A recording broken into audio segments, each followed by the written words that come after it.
प्रवीण भाई, आपको आवाज आ रही है? यस यस आ रही है। चलो ठीक है, हम विषय को स्टार्ट करते हैं। और प्रभु यीशु मसीह के नाम से इस विषय को लेकर के आए हैं जो बाइबल में लिखा है। और इस विषय को हम ये कहते हैं कि सावधान रहो। तो इंग्लिश में बी केयरफुल के नाम से बोला जाता है कि बी केयरफुल, ठीक है। या ऐसा कहते हैं कि परमेश्वर जब भी अपनी संतान को या इजरायली लोगों को या यहूदियों को या किसी को भी या अन्य जाति को भी या अपने चेलों को भी, तो उनको वचन में ये भी बोलता है कि सावधान रहो। सावधान से पहले इसका मतलब वो है कि भी उनको एक चेतावनी के रूप में उनको समझा रहा है, ठीक है। अगर हम पुराने नियम की बात करें तो वहां से परमेश्वर उनको मिस्र देश में से जो लोहे का खंभा बोलते हैं उसको निकाल के आया, लोहे का भट्टा जिसको बोल सकते हैं। तो परमेश्वर जब उनको निकाला और उसने बहुत सारी आज्ञाओं उनको दिया कि ये मेरे बच्चे हैं और मैं तुमको आज्ञा देता हूँ और तुमको चेतावनी भी देता हूँ कि कौन सी बातों को तुमने परखना है और कौन सी बातों को तुमने अपने जीवन में लागू करना है और किन किन नियमों को जो मैं तुमको बता रहा हूँ। ठीक है, तो जो सावधान का शब्द है ना, सावधान बाइबल में उससे लेकर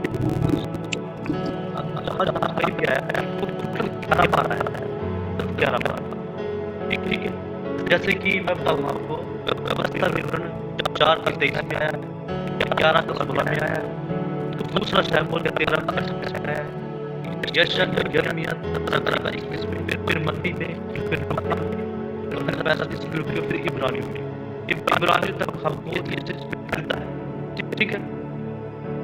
11 बार इसको हम देखते हैं कि परमेश्वर ने सावधान लोगों के सावधान रहने के लिए क्या ऐसा कह सकते हैं कि परमेश्वर के हमको इसके पद की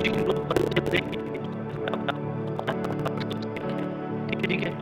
अगर परमेश्वर हमको बचाने वाला है तो दंड भी देने वाला परमेश्वर है, क्योंकि उसके वचन में लिखा है इब्रानियों जब 12 को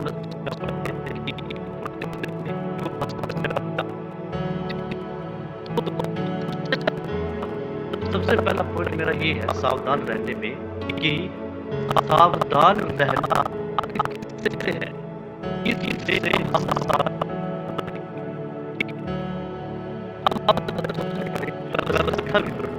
अध्याय उसका 15 से लेकर के 20 तक, ठीक है। अगर आपके पास कॉपी पेन है तो अगर आप लिख सकते हैं, नहीं तो अगर किसी को चाहिए तो मैं उस पेज को किसी के व्हाट्सएप पर भी डाल सकता हूँ, ठीक है। तो वहां पे ऐसा लिखा हुआ है 15 से लेकर के 20 तक, ठीक है। वहां पे परमेश्वर ऐसा बोलता है कि जब मैं होरेब पर्वत पर मूसा को या इजरायली लोगों को मैं उन बातों को कह रहा था, और वो कहां कह रहा था, आग के बीच में से, आग के बीच में से परमेश्वर का जो शब्द है, ये जो वाणी है वो निकल रहा था और उनको बोल रहा था कि कुछ ऐसी बातें बता रहा हूं कि तुम लोगों ने अपनी जिंदगी में उन चीजों को लागू करना है। कहीं ऐसा ना हो कि मैं तुमको चेतावनी भी देता रहूं, तुमको समझाता भी रहूं और फिर तुम क्या करो, तुम फिर उसी दलदल में जा करके अपने आप को उसी में डालते रहो, ठीक है।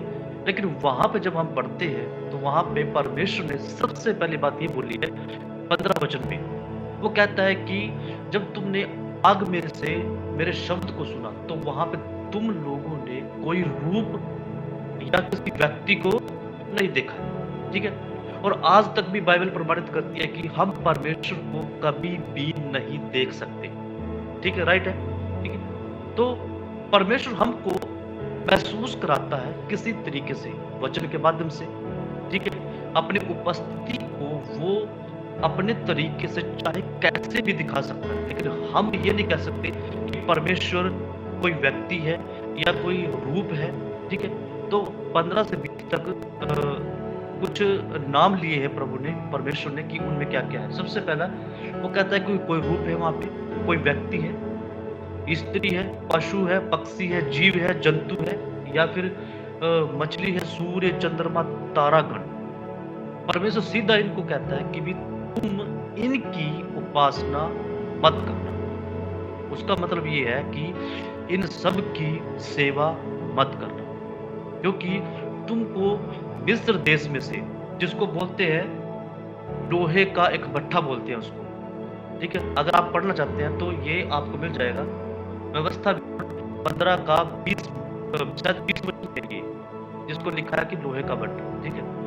क्योंकि वहां पे उसको ऐसा इसलिए बोला गया कि इतनी कठिन सेवा वहां पे इजरायलियों से करवाई गई, ठीक है। वहां पे शायद उनको ना तो अच्छा कपड़ा मिलता होगा, ना तो अच्छा भोजन मिलता होगा। उन सब चीजों से परमेश्वर ने उन लोगों को बाहर निकाला ताकि ये बाहर निकले और इनको मैं अच्छे तरीके का सब कुछ सर्वगुण संपन्न ऐसा देश दूं जिसमें इन सब को, ठीक है। और वो देश था वो कनान, ठीक है। वो उस देश में जाने के लायक भी नहीं है, लेकिन परमेश्वर फिर भी उन लोगों को वहां पे लेके जा रहा है। लेकिन परमेश्वर एक चेतावनी देता वहां पे कि देखो सावधान रहना इन सारी चीजों से, किसी व्यक्ति से, विशेष से सूर्य, चंद्रमा, तारागण, पशु पक्षी से, इन सारी चीजों से सावधान पूर्वक रहना, क्योंकि उस देश में तुम जाने वाले तो हो, लेकिन उन देश में ये सारी चीजें तुमको मिलेगी, ठीक है। आप लोग सुन रहे हैं सर, आवाज आ रहा है? ओके, ठीक है। तो परमेश्वर अपने वायदे को कभी नहीं भूलता, ठीक है। परमेश्वर सावधान रहने को बोलता है कि भी इन चीजों से क्या करो, तुम लोग अपने आप को बचा के रखना है, ठीक है। अगर नहीं बचाओगे तो तुम पर भारी दंड भी परमेश्वर देने वाला है। जैसे 20 का हम 5 पढ़ते हैं ना, निर्गमन 20 का 5 में, वहां पे वो उन सारी चीजों के बारे में बताता है कि मैं तुमको पितरों का ऐसा ऐसा दंड दिया करता हूं, ठीक है। तो अभी परमेश्वर उनको एक अगर मान लीजिए कहते हैं ना कि एक 0 लेवल, ठीक है, उनको एक ऊंचे लेवल पे लेके जाना चाहता है परमेश्वर, ठीक है। वैसे ही आज हमारी जिंदगी में भी है। अगर उस चीज को अपनी जिंदगी में हम कन्वर्ट करके देखें कि परमेश्वर इजरायलियों को एक ऊंचे लेवल पर लेके जाना चाहता है, यानी कि कनान देश में, तो अपना पूरा देश है, ठीक है। वैसे ही आज भी हमको भी परमेश्वर ऊंचे लेवल पे लेके जाना चाहता है। ये बात हमने देखना है। अगर हम सावधानी पूर्वक वचन को पढ़ेंगे और उन सब चीजों को परखेंगे तो परमेश्वर वायदे के अनुसार हमको ऊंचे स्थान पर बिठाने के लिए सबसे पहले वो हमको बिठाने के लिए, हमसे बातचीत करने के लिए तैयार है, ठीक है। तो जब परमेश्वर ने उनको चेतावनी दी, लेकिन फिर भी वो क्या करे, वो नहीं माने। जब मूसा, आपको वचन याद है, जैसे कि व्यवस्था विवरण में या निर्गमन में परमेश्वर ने इजरायलियों से बात किया, ठीक है, मूसा से बात किया, ठीक है। फिर जब मूसा 40 दिन तक परमेश्वर के पास रहा, ठीक है, और वो वापस नहीं आया, ठीक है, तो उन्होंने उसके बाद में एक ऐसी मूर्ति बना ली थी। आप लोग जानते हैं उन्होंने मूर्ति बनाई, क्या किया था, सोने का एक बछड़ा बना लिया था उन्होंने, ठीक है। बाइबल में सबसे पहले जो मूर्ति है ना, मूर्ति स्थापित करना एक होता है, वो व्यवस्था विवरण निर्गमन 32 अध्याय उसका 1 से 6 में हम जब पढ़ते हैं तो उन्होंने सोने का बछड़ा बनाया। ये बाइबल में शायद पहली मूर्ति होगी शायद, ठीक है। और इससे पहले जब याकूब के बारे में जानते हैं ना, दो बेटे इजराइल है, ठीक है। याकूब उत्पत्ति 35 का 1 से 4 में वहां पे भी वो बोलता है कि भी अपने बीच में से इन दूसरे देवता हैं, ठीक है, जो मूर्तियां हैं, इनको अपने से अलग करो। लेकिन बाइबल में सबसे पहली जो मूर्ति है वो सोने का बछड़ा बनाया गया है, ठीक है। लेकिन आप लोग जानते हैं कि ये परमेश्वर की नजरों में घृणित है, ठीक है। लेकिन परमेश्वर हमको ऊंचे लेवल पे लेके जाना चाहता है, लेकिन वो फिर भी क्या कर रहे हैं, वो नीचे ही नीचे आ रहे हैं। इजरायलियों की बात कर रहा हूं, ठीक है। इजरायलियों से हमने अपने आप को भी देखना है कि क्या कहीं हम उनकी तरह तो बनते नहीं जा रहे हैं, ठीक है। ये मैचिंग करना है हमने, ठीक है। तो सबसे पहला पॉइंट मेरा ये था कि भी सावधान रहना है, किन से, इन लोगों से किसकी परमेश्वर का कोई रूप नहीं है, ठीक है, किसी व्यक्ति विशेष से, स्त्री से या पशु से, जंतु से, इन सब चीजों से हम लोगों को क्या करना है, सावधान रहना है, ठीक है। अब आगे बढ़ते हैं हम। दूसरा जो पॉइंट है मेरा वो है झूठी शिक्षा, ठीक है। अब झूठी शिक्षा के बारे में आप लोग बहुत अच्छे से जानते हैं, जैसे कि हम मसीह मंथन में ग्रुप में हैं, तो वो इन सब चीज़ों का क्या करता है, खुलासा करता है कि कौन-कौन लोग ऐसे हैं जो जो सच के लिए आवाज़ उठाना नहीं चाहते, लेकिन बहुत सारी गड़बड़ियाँ फैलाते रहते हैं, ठीक है। जब हम इसके बारे में देखते हैं,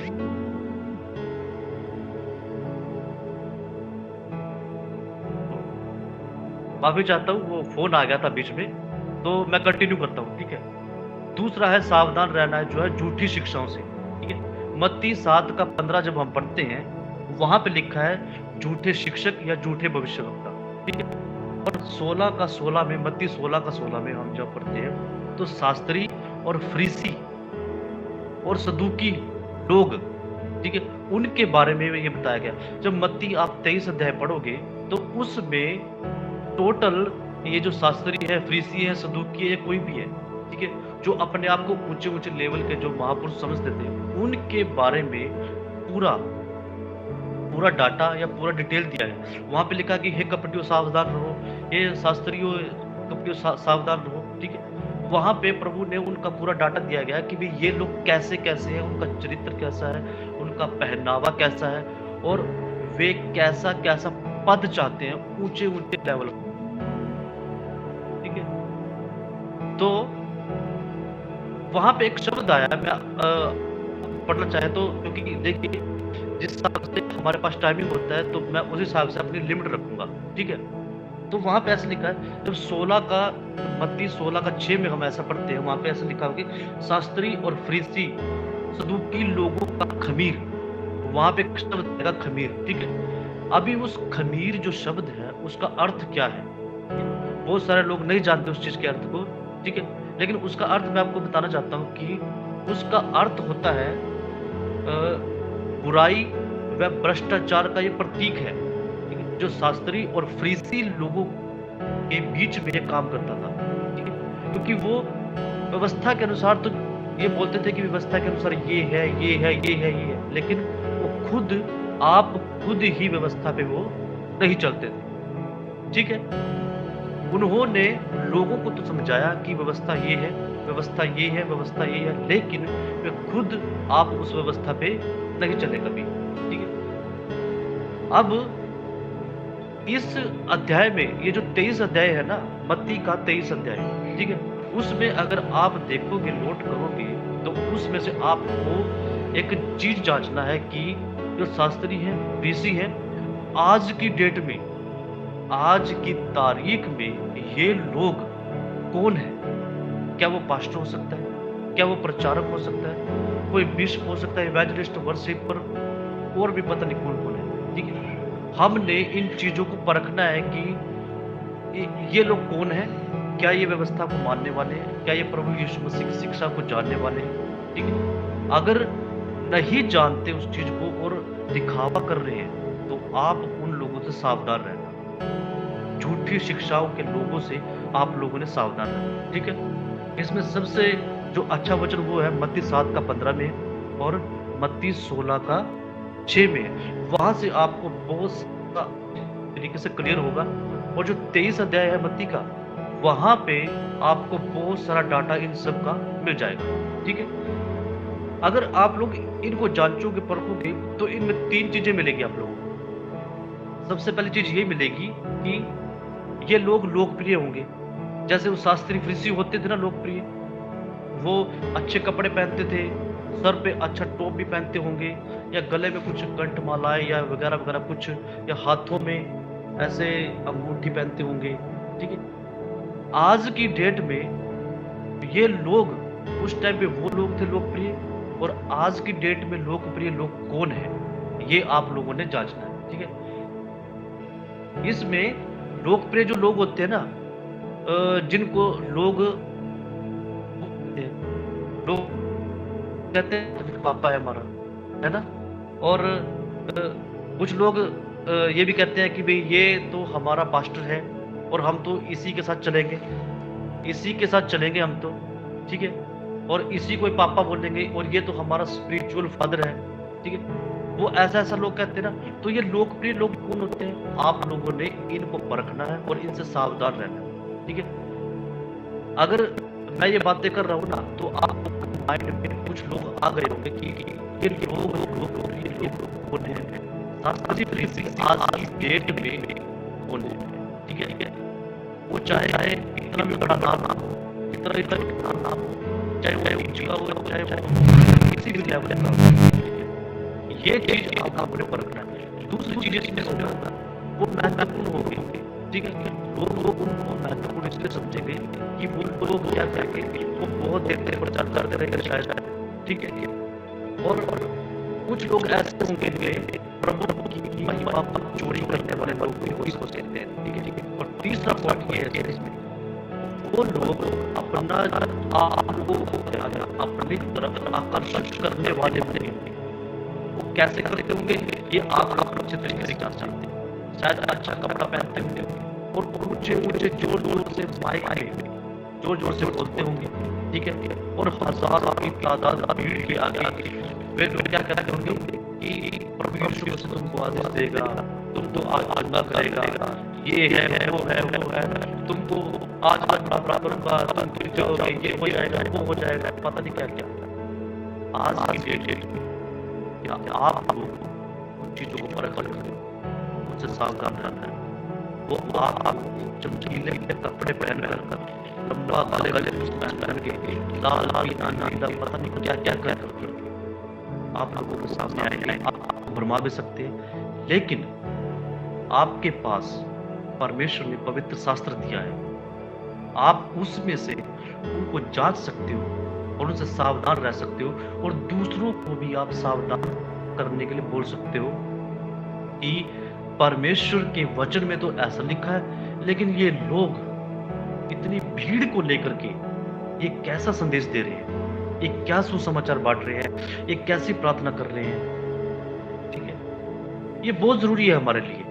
अगर हम मसीह मंथन बैठक के अगर हम लोग हैं, तो हमारे अंदर भी एक ऐसा जुनून होना चाहिए कि हम जो गलत शिक्षाएं हैं या गलत टीचर है या कोई भी है, ठीक है, अगर वो हमारे फ्रंट पे हमारे सामने कुछ ऐसा कर रहा है, तो हमने उसको रोकना होगा, और उसको समझाना होगा कि ब्रदर आओ मिल करके इस शिक्षा को हम क्या करते हैं, ठीक करते हैं। नहीं तो जैसे मास्टर धैर्यराज बोलते हैं कि अगर नहीं समझे तो कहीं भैंस पानी में गिरो, ठीक है।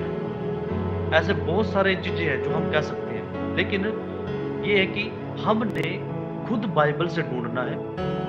आपको किसी जरूरी नहीं है कि आप किसी क्या कहते हैं किसी अच्छे टीचर के पास जाओगे या किसी विश्वविद्यालय में जाओगे या बाइबल कॉलेज में जाओगे कि आप वहीं से डिग्री ले सकते हो। नहीं, मैं नहीं कह सकता, क्योंकि अगर आपके पास बाइबल है तो आप उसी को एक अच्छा टीचर करके कि बाइबल मेरा खुद टीचर है, पवित्र आत्मा मेरा पिता है, अगर आप उसको ये कहोगे, आपको वो सारी चीजें सिखा देगा जो आप सोचते हैं कि मैं बाइबल कॉलेज में जाकर सीख सकता हूँ, वो आपको बाइबल खुद सिखा देगा। ठीक है, यहाँ तक समझ में आया? ओके, ठीक है।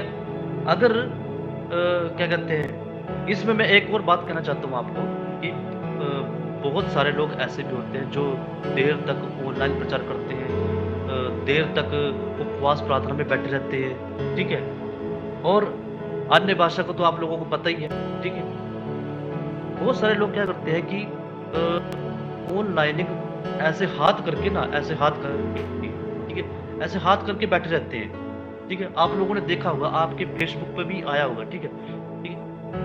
मैं उन सेवकों को मैं गलत नहीं कहूंगा, लेकिन मैं उनको ये कहना चाहता हूँ या उनके बारे में ये कहना चाहता हूँ कि आप जो देख रहा है ना, आप ये ढूंढो कि क्या वो व्यक्ति जो ऐसा कर रहा है, ऑनलाइन प्रीचिंग कर रहा है या कुछ भी कर रहा है, क्या वो बाइबल के अकॉर्डिंग कर रहा है या नहीं कर रहा है। अगर गलत कर रहा है ना, उसको सावधानी से सुनो भी, और दूसरों को भी सावधान करने के लिए बोलो कि ऐसे लोगों से सावधान रहो, क्योंकि ये लोग मसीह की देह को खराब कर रहे हैं, ठीक है?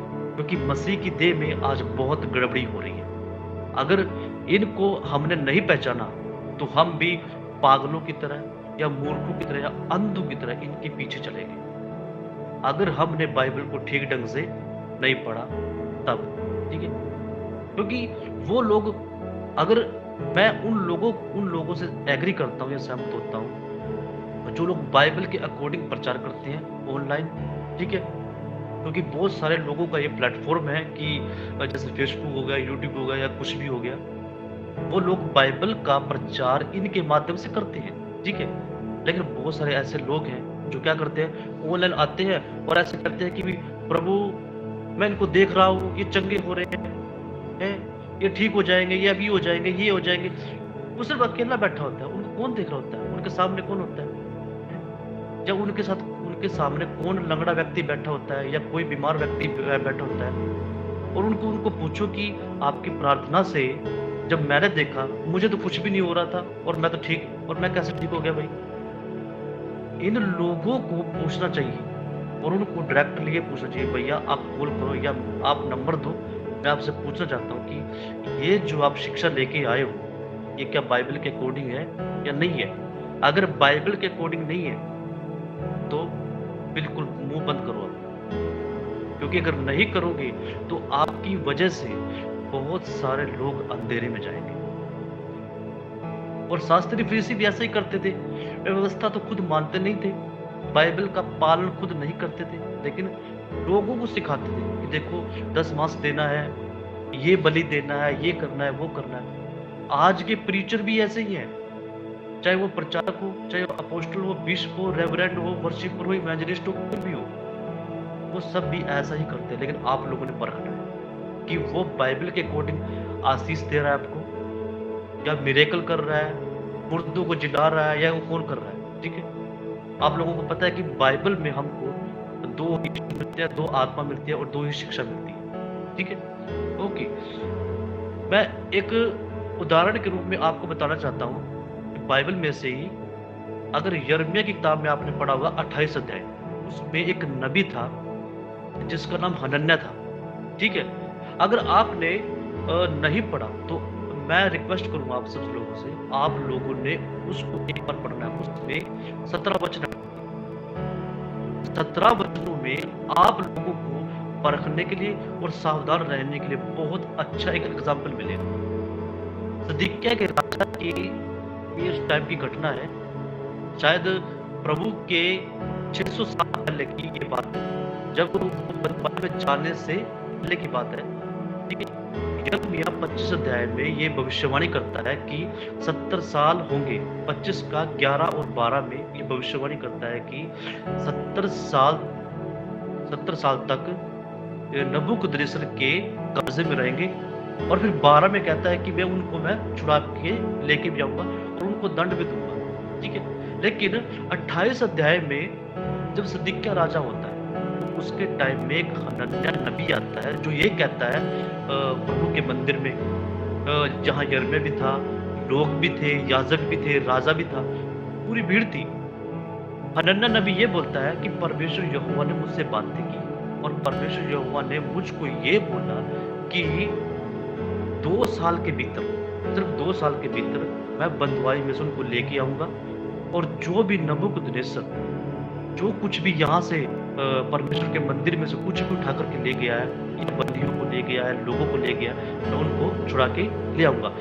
यिर्मयाह उस बात पे आमीन बोलता है वहां पे कि अगर तेरी बात यही है, या परमेश्वर ने तुझको बोला है, तो मैं कहता हूँ कि आमीन, परमेश्वर ऐसा ही करे।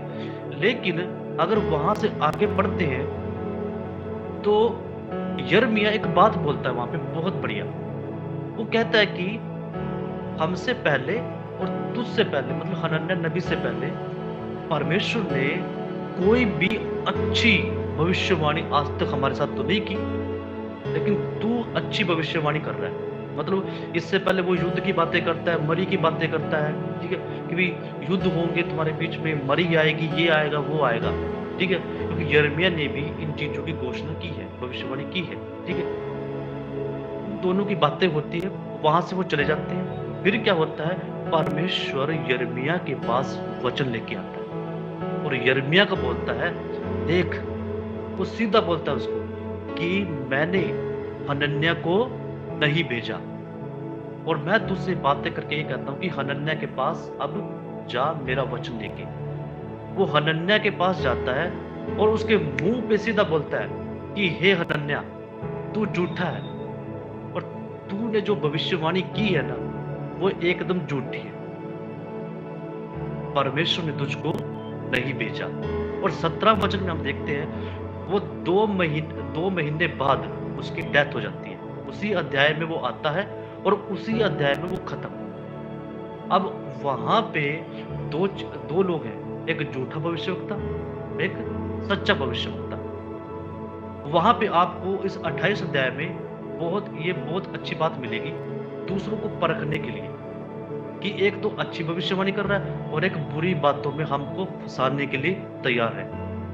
आज की स्थिति में, आज की डेट में, मैं आप लोगों से रिक्वेस्ट करता हूं कि आप लोग इस चीज को परखें और दूसरों को भी इंकरेज करें, कि उनको बोलें कि देखो सावधान रहो इन जैसे प्रचारकों से, बिशप, अपोस्टल या कुछ भी है, ठीक है। हम लोगों ने सावधान रहना है, ठीक है ना। तो आगे बढ़ते हैं, क्योंकि ये अध्याय मुझे पूरे बाइबल में ना बहुत ही अच्छा लगा और बहुत ही अमेजिंग चैप्टर है ये, ठीक है। तो चलिए आगे बढ़ते हैं। इसमें तीसरा पॉइंट है, मेरे 2 पॉइंट हो चुके हैं, आप लोगों ने ध्यान दिया शायद। पहला पॉइंट ये था सावधान किससे रहना है, और दूसरा पॉइंट ये है कि सावधान झूठी शिक्षा से, ठीक है, ठीक है। तीसरा पॉइंट ये है सावधान रहो झूठी संस्थाओं से, ठीक है। अब संस्थाओं का जब मैंने नाम लिया तो आपके माइंड में बहुत सारी संस्थाएं आ गई होंगी, ठीक है। अब बहुत सारी संस्थाएं हैं, जैसे कि मैंने कुछ लिख के रखा है कि ये संस्थाएं होती है, जैसे कि CNI, CSI, Methodist, Baptist, Pentecostal, Catholic, यहोवा विटनेस, ऑर्थोडॉक्स, और एक और था कि जो पिछले दिनों में काफी पॉपुलर हुआ था, क्या नाम था उसका, यरूशलेम माता। यरूशलेम माता जो बोल रहे थे कि सिर्फ बाकी सब कुछ नहीं है, सिर्फ यरूशलेम माता ही ये सब कुछ जो ग्रुप है यही रियल है, सब बाकी फेक है, ठीक है। लेकिन आज की डेट में आप लोग जानते हैं कि हजारों की तादाद में डिनोमिनेशन है, संस्थाएं हैं, ठीक है। अगर आप लोग मैं ये नहीं कहता कि आप लोग मत जुड़ो उनमें, लेकिन ऐसी संस्था में जुड़ो जो सिर्फ और सिर्फ बाइबल के अकॉर्डिंग, जो कोई ये कहे सिर्फ यीशु ही है, सिर्फ यहोवा ही है, कोई कहता है कि सिर्फ पवित्र आत्मा ही है, कोई पवित्र आत्मा को मानता ही नहीं, यीशु को मानता ही नहीं, कोई ट्रायून गॉड को मानता ही नहीं, ठीक है, और खाली माता को लेके आ गए। उसमें पिता भी तो है ना। वो खाली माता माता का क्या करोगे भाई? मेन क्या है? पिता है, ठीक है। पिता ही पुत्र को भेजता है, पिता ही पवित्र आत्मा को भेजता है, ठीक है। हमको 3 पर्सनालिटी मिलती है उसमें, ये अपना कुछ आप देखना है, परखना है, सोचना है इन चीजों को कि क्या वाकई में ये जो चीजें हैं, ठीक है। आप देखोगा बहुत सारे लोग गले में क्रूस टांगते हैं, ठीक है। मैंने तो कानों तक में यहाँ पे क्रूस डाले हुए देखा लोगों को, और कुछ लोग ऐसे यहाँ सर पे क्रूस चपवा लेते हैं पूरा बालों में, ऐसे हाथों पे इधर उधर मैं भी पहनता था भाई। हाँ, एक तो हमारे बीच में मिल गया ठीक है। तो मैं ये कह रहा था कि आप लोगों ने क्या करना है, उनको देखना चाहते हैं कि क्या जो डिनोमिनेशन है क्या वो बाइबल के अकॉर्डिंग है, नहीं है, ठीक है। अगर कोई अच्छा है और जो क्या कहते हैं कि दूसरों को मदद करने के लिए है, मैं उसको सल्यूट करता हूं। माइक बंद करो, माइक बंद करो सबका माइक। पॉइंट हमारा है सावधान रहो कोई तुम्हें दूसरा सुसमाचार ना सुना दे, ठीक है। अब जब मैंने ये बोला कि दूसरा सुसमाचार सुना दे, तो आपका ध्यान गलातियों की किताब पे गया होगा, ठीक है। गलातियों की किताब उसका 1 अध्याय उसका 6 से लेकर के 9 तक हम जब पढ़ते हैं तो तो वहां पे लिखा हुआ है कि कोई दूसरा सुसमाचार तुमको ना सुनाने पाए, क्योंकि हमारे पास एक ही सुसमाचार है और वो है प्रभु यीशु मसीह का सुसमाचार, ठीक है। लेकिन पढ़ते वक्त वहां पे एक शब्द आया, वहां पे जब 8 वचन हम पढ़ते हैं, गलातियों एक अध्याय उसका 1 का 8 में वहां पे लिखा है कोई दूत। अब ये दूत है ना, ये स्वर्गदूत भी हो सकता है, ठीक है। और जब दूसरा कुरिन्थियों 11 का 13 से लेके हम 15 तक हम पढ़ते हैं ना, तो वहां पे उसके और उसके चेले चपाटों का, इसके जो ज्योतिर्मय स्वर्गदूत है ना, जिसका जिक्र हम शैतान के रूप में करते हैं, ठीक है, उसके जो चेले हैं, जो उसके जो लोग हैं, उसके जो सेवक हैं, उनका जिक्र किया गया है कि भाई ये लोग कैसे कैसे होंगे और तुम्हारे ही बीच में होंगे ये लोग, और तुम लोगों ने उनको परखना है, ठीक है। और इनकी लिस्ट बहुत लंबी है, ठीक है। 100 में से जो 10% लोग हैं वो ही बाइबल के अकॉर्डिंग आप लोगों को शिक्षा देते हैं, ठीक है। लेकिन जो 90% लोग हैं उन्होंने तो आप लोगों को पता ही है क्या कर रखा है, ठीक है। अब हम लोगों ने भी ये कोशिश करनी है कि भी हम उस 10% में ही जुड़े, ना कि 90% में, ठीक है ना। ओके, नंबर 5 मेरा लास्ट टॉपिक, लास्ट आ गया है वचन, ठीक है, लास्ट बात आ गई है। अब 4 बातें मैंने आपको बताई कि भी सावधान रहो इन चीजों से, सावधान रहो झूठी शिक्षा से, सावधान रहो झूठी संस्थाओं से, सावधान रहो कोई तुम्हें दूसरा सुसमाचार ना सुनाए, ठीक है। अब सावधानी बरतनी है, अगर सावधान नहीं रहे तो क्या होगा, ठीक है ना। अगर इन चीजों को हमने नोट किया है, ठीक है, अगर इन चीजों से हम सावधान नहीं रहे तो हमको या हमारे साथ क्या अंजाम हो सकता है, या हमको क्या विपत्ति उठानी पड़ सकती है, ठीक है। तो परमेश्वर कहता है वचन में, व्यवस्था विवरण 4 का 24 में, वहां पे ऐसा लिखता है कि परमेश्वर भस्म करने वाली आग है। जब परमेश्वर इजराइलियों को कनान देश जाने के लिए उनको वायदे देता है, ठीक है, वो कहता है कि अगर तुम इनको मानते हो तो मैं तुमको कनान देश में, जो एक हरा भरा और भरपूर देश है, मैं तुमको दूंगा, अगर तुमने मेरी आज्ञा मानी तो, अगर नहीं मानी तो मैं तुमको भस्म करने वाली आग भी, ठीक है। तो ऐसे करके मैं आप लोगों को बहुत सारे वचन दे सकता हूँ। इब्रानियों 12 का 29 में भी ये लिखा हुआ है, ठीक है। व्यवस्था विवरण 11 का 17 से 18 वहां पे नष्ट करने के लिए लिखा है। व्यवस्था विवरण 6 का 15 में भी, निर्गमन 15 का 7 और निर्गमन 20 का 5 में वहां पे भी ऐसे कहता है कि दंड मिलेगा अगर तुम सावधान नहीं रहे या मेरी शिक्षा के अनुसार नहीं चले, ठीक है। और सबसे लास्ट में प्रकाशित वाक्य 21 का 8 में वहां पे बहुत सारी चीजों के बारे में जिक्र हुआ है, ठीक है। चाहे वो मूर्ति पूजक हो, भ्रष्टाचारी हो, व्यभिचारी हो या कोई भी हो, ठीक है, उन सब को परमेश्वर दंड देगा जरूर, ठीक है। परमेश्वर ये कहता है कि भी तुम मेरी विधियों को मानो, तुम मेरी से चाल चलो, ठीक है, तो तुम आशीष भी पाओगे और मेरे स्वर्ग के राज्य में अच्छे से रह भी पाओगे, जो कि मैंने तुम्हारे लिए ही तैयार किया है, ठीक है। तो मैं इन सारी चीजों को मैंने इसलिए रखा है कि जो परमेश्वर का वचन है वो यही कहता है, हमको चेतावनी देता है कि तुम लोग क्या रहो, सावधान रहो, ठीक है। परमेश्वर हमको आके हमारी बाह नहीं पकड़ेगा, ठीक है, ये बोलेगा कि देख सतीश भाई या राम भाई कि भी देखो आगे खड्डा है, तुम मत गिर जाना, ठीक है। उसने हमको क्या दिया, बुद्धि दे रखी है, आंखें दे रखी है कि आगे खाई है, देखो मुझसे सावधान रहो, ठीक है। आज की लिस्ट में या आज की स्थिति में बहुत लंबी लिस्ट है जिनको हमने परखना है। हम फोन में बहुत सारे प्रीचरों को देखते हैं या प्रचारकों को देखते हैं, विश्व देखते हैं, बहुत सारे लोग हैं उनको देखते हैं। हमने ये देखना है कि मैं किसको सुन रहा हूँ, ठीक है, ये मैंने डिसाइड करना है, ठीक है ना। तो आज का टॉपिक यही था। मैं आशा करता हूँ आप लोगों को समझ में भी आया होगा और या किसी ने नोट भी किया होगा। अगर किसी को चाहिए तो मैं उसके व्हाट्सएप पे ये नोट्स डाल भी सकता हूँ, ठीक है। तो ठीक है, जैसे इस पर अगुवाई करें फिर आगे।